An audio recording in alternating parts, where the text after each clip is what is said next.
On est au carrefour de l'Estrie un lundi soir. Il est près de 19 h, en pleine période de magasinage des fêtes, et c'est presque vide. Pourtant, le centre commercial sera ouvert ce soir jusqu'à 21 h. En 2025, est-ce que les heures d'ouverture prolongées pendant la période des fêtes, ça vaut encore le coup?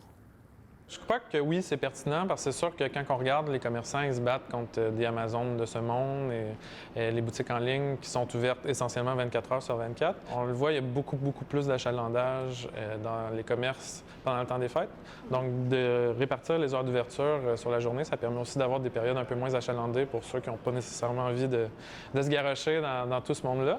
Donc oui, je pense que c'est pertinent, puis c'est quelque chose qui est apprécié des commerces. Ça permet à la clientèle d'avoir une meilleure disponibilité pour venir à la boutique pour trouver leurs cadeaux. On a des conseillers pour venir les aider. Et en plus, pour nous, ça nous permet de replacer le magasin pour le mettre à jour pour les prochains jours. Pour la période des fêtes, c'est très pertinent. Les gens ont des besoins supplémentaires que le reste de l'année. Alors, de pouvoir ouvrir un petit peu plus tôt le matin, la fin de semaine, et d'ouvrir plus tard sur les jours de semaine jusqu'à 18 h, c'est très apprécié. Mais on n'ouvre pas jusqu'à 9 h pendant tout le mois de décembre, ce qui serait des plages horaires très difficiles pour les employés.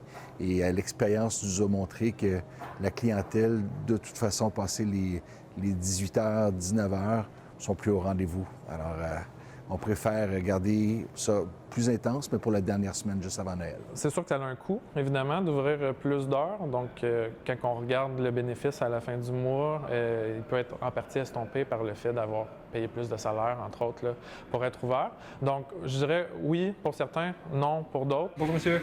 J'avais une question pour vous. Oui, je me demandais si vous embauchez en ce moment.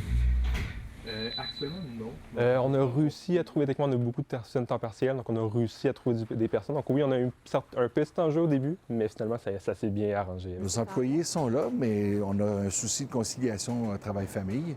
Et le but n'étant pas d'arriver à Noël aussi vert que Scrooge, on préfère donner des congés quand même à nos employés également. Mais est-ce que des horaires prolongés, c'est pertinent tout au long de l'année? Le gouvernement du Québec veut élargir son projet pilote qui permet aux boutiques, aux commerces et aux quincailleries d'ouvrir tous les jours entre 6 h et 21 h.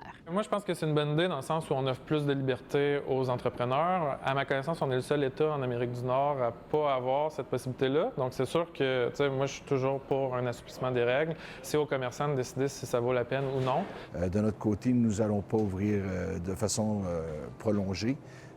L'expérience a montré que depuis la pandémie, depuis 2022, nous avons même réduit nos heures d'ouverture les jeudis soirs et les vendredis soirs jusqu'à 20 h. Les habitudes ont vraiment changé. On l'a vu et on s'est ajusté. Le gouvernement annoncera mercredi les modalités concernant l'élargissement de son projet pilote.